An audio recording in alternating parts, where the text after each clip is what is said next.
Es habitual a esta hora en Mega Noticias. Vámonos a debate con y le doy la bienvenida a Horacio Sánchez Bárcena, docente de la Escuela Superior de Economía del Instituto Politécnico Nacional, y el profesor Arturo Huerta González del posgrado de la Facultad de Economía de la UNAM. Horacio, Arturo, gracias por estar con nosotros. Al contrario, muchas gracias por la invitación. Comenzamos, Horacio, contigo.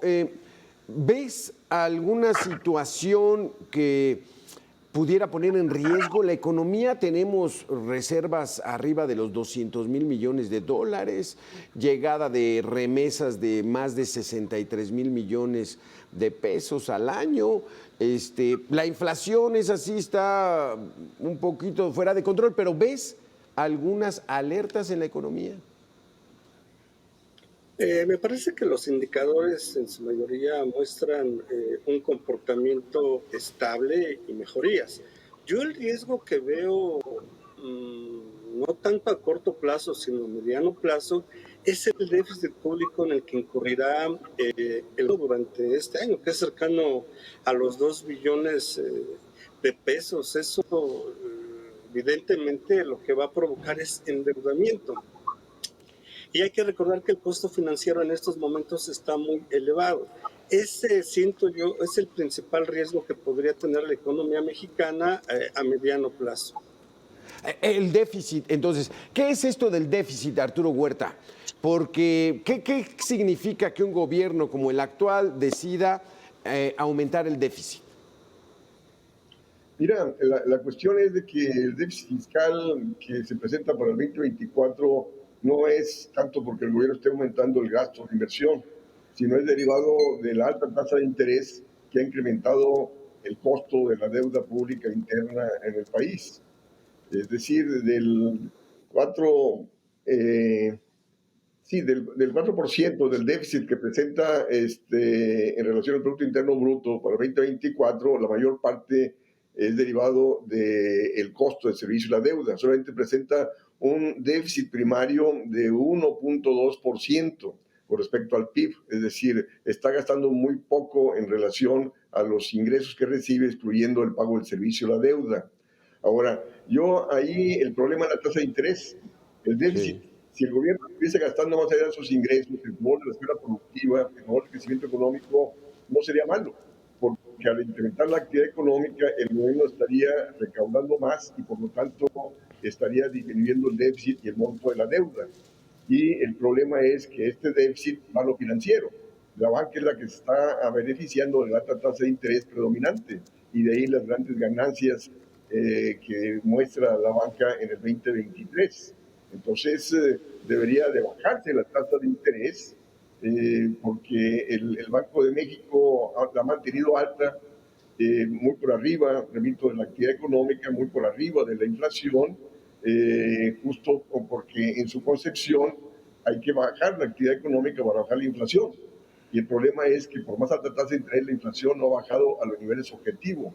¿Por qué? Porque la inflación termina siendo un problema de oferta, de escasez de producción. Y el aumento de la tasa de interés está encareciendo el crédito, me está bajando la inversión, cae la producción, sigue la escasez de productos y sigue las presiones inflacionarias, configurando un contexto de estancamiento por inflación. Exactamente. Horacio Sánchez, ¿cómo ves esta situación? O sea, tenemos una tasa de interés de 11.25%, altísima, mucho más alta que en los Estados Unidos, y no se ve la intención de que quieran bajarla. Sí, recientemente la gobernadora del Banco de México informó eso, que al menos durante este año la tasa de interés podría bajar 0.25, es decir, quedaría en 11%, y eso pues lógicamente sigue siendo muy elevada.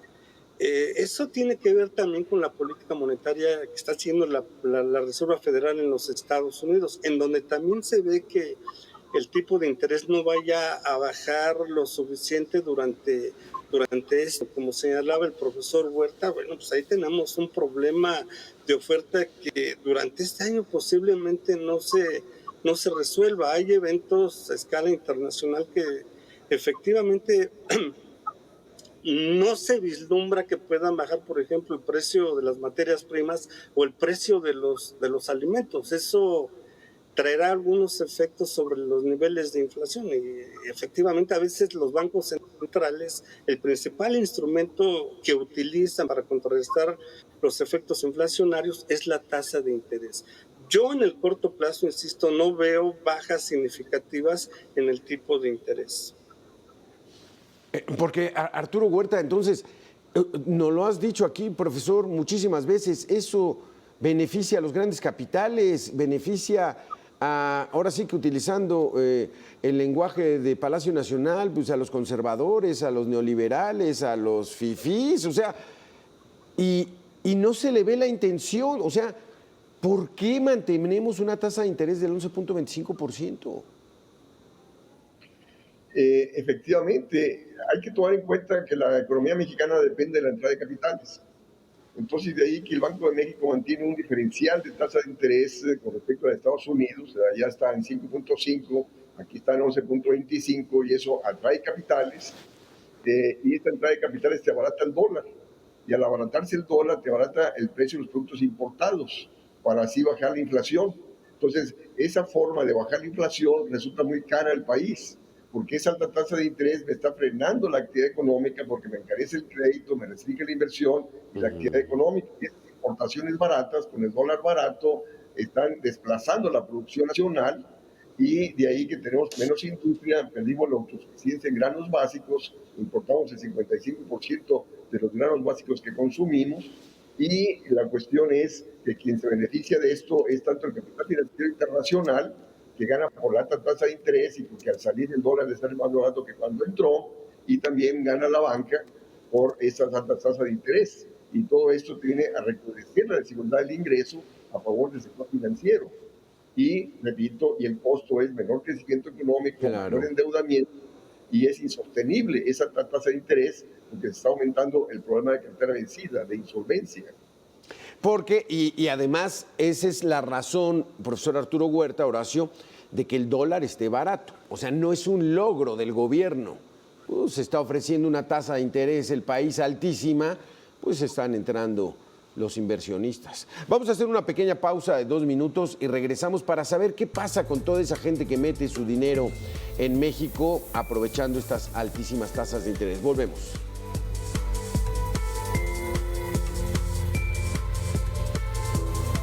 Horacio Sánchez, profesor, tenemos la tasa de interés al doble, casi al doble de lo que la tienen en los Estados Unidos. ¿Esto por qué busca el gobierno de México mantener esto?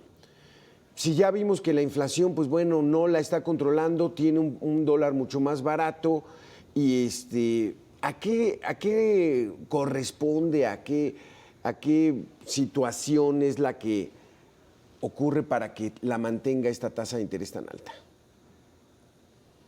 Pues yo creo que en parte tiene que ver con la flexibilidad y la fragilidad con que las autoridades responsables tratan al sistema financiero. Hace tiempo, recuerdo yo, discutíamos en el Colegio Nacional de Economistas una situación que es verdaderamente importante. Por ejemplo, BBV Vizcaya, decíamos, ¿por qué cobra una tasa de interés más alta que en España? Dicho en otras palabras, ¿por qué el margen de intermediación es mayor en México y en España? Lógicamente, al ser más amplio en nuestro país, pues es más atractivo para el capital pues llegar a nuestro país porque le va a ofrecer un mayor beneficio. En ese sentido, pues el profesor Arturo Huerta tiene razón. Creo que las utilidades de los bancos en los años recientes han sido muy elevadas. Incluso los dueños de los bancos también han incrementado su riqueza en los últimos años. Un caso específico que es relevante: el señor Slim, su fortuna del 2018 a la fecha se ha incrementado en un 30%. El señor Slim es dueño de un banco y por ahí tiene inversiones en el sistema financiero. Esa es la razón, Arturo Huerta. O sea, el pueblo que se espere, y se supone que era la prioridad de esta administración. Y entonces sí, las políticas neoliberales y esas políticas que se encargan de la macroeconomía pues han sido las mismas que con Zedillo, Salinas, Fox, Calderón, ¿no, profesor? Efectivamente, Alberto, el capital financiero nacional e internacional es tan fuerte que impone la política económica a su favor, independientemente de quién sea el gobierno, independientemente del color del partido que llegue al gobierno. Entonces, en el presente gobierno, por más que se dice que es antineoliberal, sigue las mismas políticas neoliberales de los gobiernos anteriores. En la austeridad fiscal, respeta la autonomía del Banco Central, permite la libre movilidad de capitales, la libre movilidad de mercancías, y esto es el modelo neoliberal. Ahora, preguntabas tú por qué es alta tasa de interés. Porque estamos en un contexto de libre movilidad de capitales. Entonces, el capital financiero ve que la moneda no es estable, se va. Y al salir se desvalúa la moneda. Entonces, ahí que toda la política económica está dirigida ¿a qué? A mantener la estabilidad peso-dólar. Y como México no tiene condiciones macroeconómicas para ello, procede a aumentar la tasa de interés en relación a la de Estados Unidos para que venga el capital y no se vaya. Entonces, de ahí que la política económica responde a favor del sector financiero y no responde a los propósitos nacionales de crecimiento económico, de empleo y bienestar. Porque el crecimiento económico te requiere baja tasa de interés, te requiere tipo de cambio competitivo y te requiere incremento del gasto público. Y eso no predomina. ¿Por qué? Porque afectaría al sector financiero. Si tú bajas la tasa de interés para incrementar la inversión, la actividad económica, el capital financiero se te va. Entonces, de ahí que el Banco de México mantiene alta tasa de interés. Igual Hacienda. Si Hacienda incrementase el gasto público deficitario para impulsar el desarrollo industrial y agrícola y el empleo, pues lógico, el capital financiero vería expectativas inflacionarias y se va, y al irse se devalúa la moneda. Esta situación que tú señalabas en el inicio de las grandes reservas internacionales es derivado de la entrada de capitales. Sí. Es decir, no es porque México tenga un superávit de comercio exterior, no, es por la entrada de capitales. Entonces ese capital se te puede ir en cualquier momento. Cuando ve expectativas de inestabilidad cambiaria, se va a ir, porque ese capital es de ellos, no es nuestro. Sí. ¿No? Pero, Horacio Sánchez, ¿pero de quién es ese dinero que se viene a invertir? ¿De las naciones completas meten aquí para que gane más su dinero? ¿De dónde es ese capital que, si dices, oye, te ofrezco el 11-25% de tu dinero y ahí te va para adentro, pero ¿de dónde?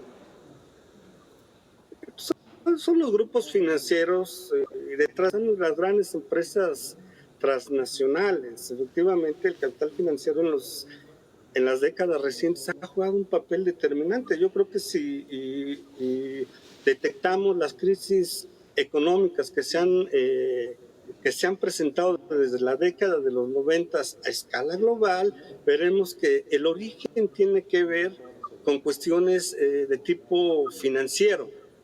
En Europa no se han logrado levantar de la crisis de 2009, de la crisis subprime o hipotecas allá en los Estados Unidos. Sí, yo creo que ahí hay un problema de regulación, en este caso en nuestro país, de gran capital financiero, aunque lógicamente también se presenta la disyuntiva. Somos un país que requiere ahorro externo. México no genera ahorro interno.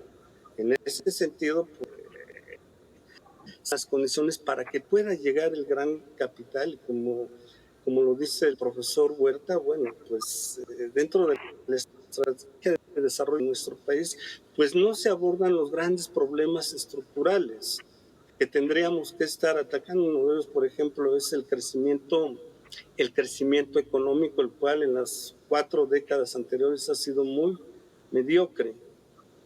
Nos dicen que ya el crecimiento económico no importa, sí importa para un país subdesarrollado. Necesitamos generar riqueza para poder abatir la pobreza, y creo que es una parte medular para el gobierno en turno y para los que vienen en los próximos años. Profesor Arturo Huerta, ¿qué similitud, si es que la hay, con aquel año aciago de diciembre del 94, diciembre del 94, y el famoso error de diciembre a la situación en la que nos encontramos ahorita? Vamos a hacer una pequeña pausa de 2 minutos y regresamos con sus puntos de vista sobre esta situación, los riesgos que hay en la economía. Volvemos. Descubre México. Huerta. Arturo, entonces, en términos generales, ¿pudieran estar las condiciones en este 2024 como hace 30 años, en 1994? No, porque, diga, en 1993, el déficit de cuenta corriente en el balance de pagos era el 6% en relación al Producto Interno Bruto. En el 94 pasó a ser el 8% del déficit de cuenta corriente en relación al Producto Interno.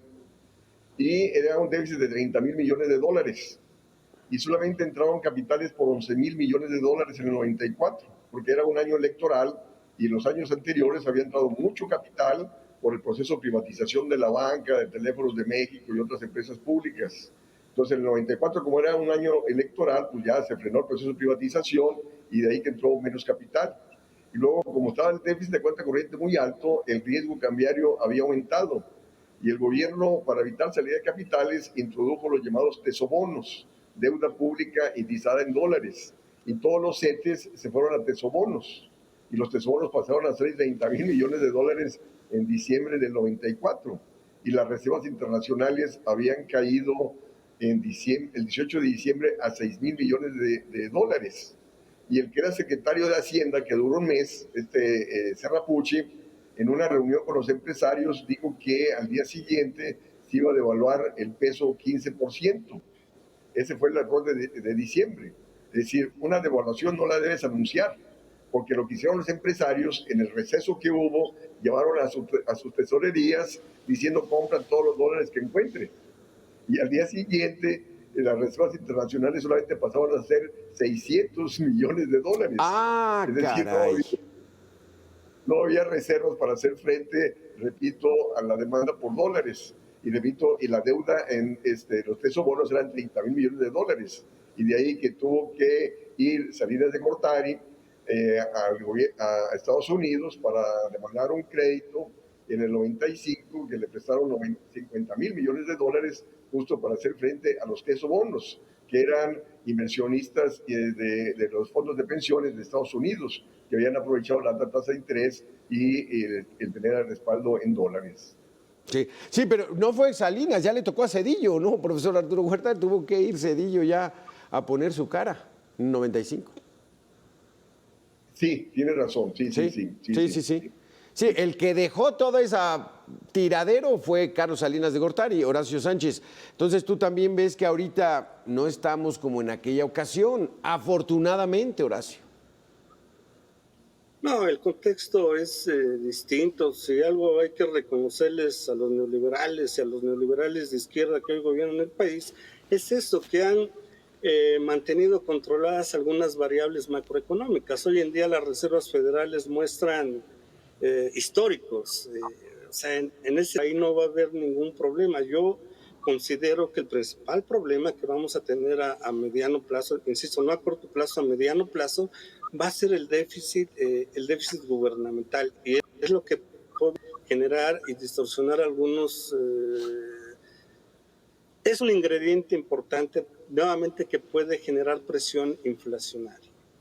Sí, pero ¿por qué, Horacio? ¿Por qué ves tan riesgosa esa situación? Bueno, porque el gobierno en este caso se tendría que endeudar y efectivamente eso trasladaría un mayor costo financiero. Aunado a esto, y algo que no habíamos comentado, también tiene que ver con algunos elementos de tipo ambiental. Para este año las sequías van a estar presentes en gran parte del territorio nacional. Ese elemento va a ser importante para que el precio de los alimentos sufra también algún incremento. Y el tercer elemento tendría que ver con los eventos geopolíticos. Los eventos geopolíticos evidentemente se reflejan en el crecimiento del precio de los energéticos y de las materias primas. Muchas de ellas son insumos importantes para la producción en nuestro país. Creo yo que ahí están los principales elementos que pueden tener impacto sobre o que pueden poner presión al nivel de precios básicamente para 2025. Entonces, de ganar nuevamente el proyecto que está gobernando el país, ¿seguirán con lo mismo? ¿Seguirán atendiendo al sector financiero, cuidándolo, dándoles altas tasas de interés, el déficit, austeridad? ¿Cómo lo ves? Mira, la cuestión es de que todos los gobiernos han actuado a favor de lo financiero. Yo recuerdo los discursos de Fox, decía el país está bien porque a la bolsa le va bien y tenemos peso fuerte. Era el mismo discurso de Calderón. Y resulta que la fortaleza de una economía no la da su peso fuerte, no la da la Bolsa Mexicana de Valores, sino la fortaleza de una economía la da la generación de producción, el desarrollo de sus fuerzas productivas y la creación de empleo, cosa que no tenemos, ¿no? Ahora, esta cuestión de que el déficit fiscal es inflacionario, pues no, porque el gobierno, repito, no está gastando mucho más allá de sus ingresos. El déficit es financiero y quien se beneficia de eso es la banca, ¿no? Es decir, todo gasto es inflacionario, sea público o privado, si rebasa la capacidad productiva existente en la economía. Y el gobierno ha venido manteniendo una política de austeridad fiscal, de superávit primario, el que excluye el pago del servicio a la deuda. Y el déficit primario contemplado para este año es de 1.2%, que es muy bajo, ¿no? Y hay que tomar en cuenta que existe baja inversión privada, bajo consumo privado y en consecuencia de ahí la baja actividad económica. Lo que está generando la inflación son problemas de escasez de productos y no son presiones de demanda. Repito, porque no ha habido gran incremento de gasto público ni privado. Entonces, es la escasez de productos derivada de la alta tasa de interés, de la caída de la inversión privada, lo que origina escasez de productos y presiones inflacionarias.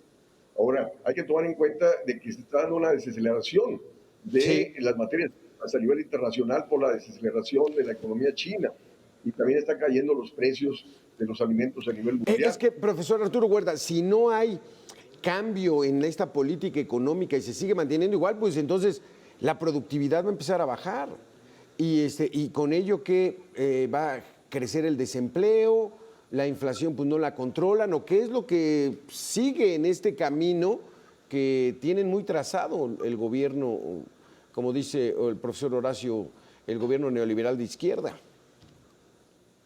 Arturo. Sí, bueno, de hecho, bueno, yo te obsequié este libro en diciembre, justo apareció en diciembre en la Facultad de Economía, donde analizo este contexto de estancamiento con inflación que llegó para quedarse, porque es un problema estructural. Y todas las políticas económicas predominantes actúan en detrimento de la inversión productiva y de ahí que se configura el contexto de estancamiento, de escasez de productos que procedan sobre precios. Y llegue el que gane en junio, el que llegue a gobernar a partir de octubre, va a mantener la misma política económica. Sí, ¿así lo ves también, Horacio Sánchez? Yo considero que este gobierno, al igual que los anteriores, desde el inicio careció de una estrategia de desarrollo. Creo que eso no se puso sobre la mesa. Yo recuerdo países de reciente industrialización, específicamente los del sudeste asiático, más recientemente, bueno, no más recientemente, China. Allá sí pusieron sobre la mesa una estrategia de desarrollo. O sea, la estrategia de desarrollo pasa por educación, ciencia, tecnología, innovación y desarrollo industrial. Creo que de eso hemos carecido, no nada más los gobiernos llamados prianistas, sino también el actual gobierno. Creo que en el momento en el que se delineen los grandes objetivos en una estrategia de desarrollo, creo que podemos seguir adelante. Sería muy aventurado decir, bueno, pues nos vamos a salir de la globalización. Eso es imposible. El gobierno signó una extensión del neoliberalismo en el momento en el que signó el TEMEC. El TEMEC tiene que ver con la reforma estructural más importante del neoliberalismo, es decir, la apertura comercial y financiera de la economía. Pero vaya, hay salida. Yo insisto, tenemos que regresar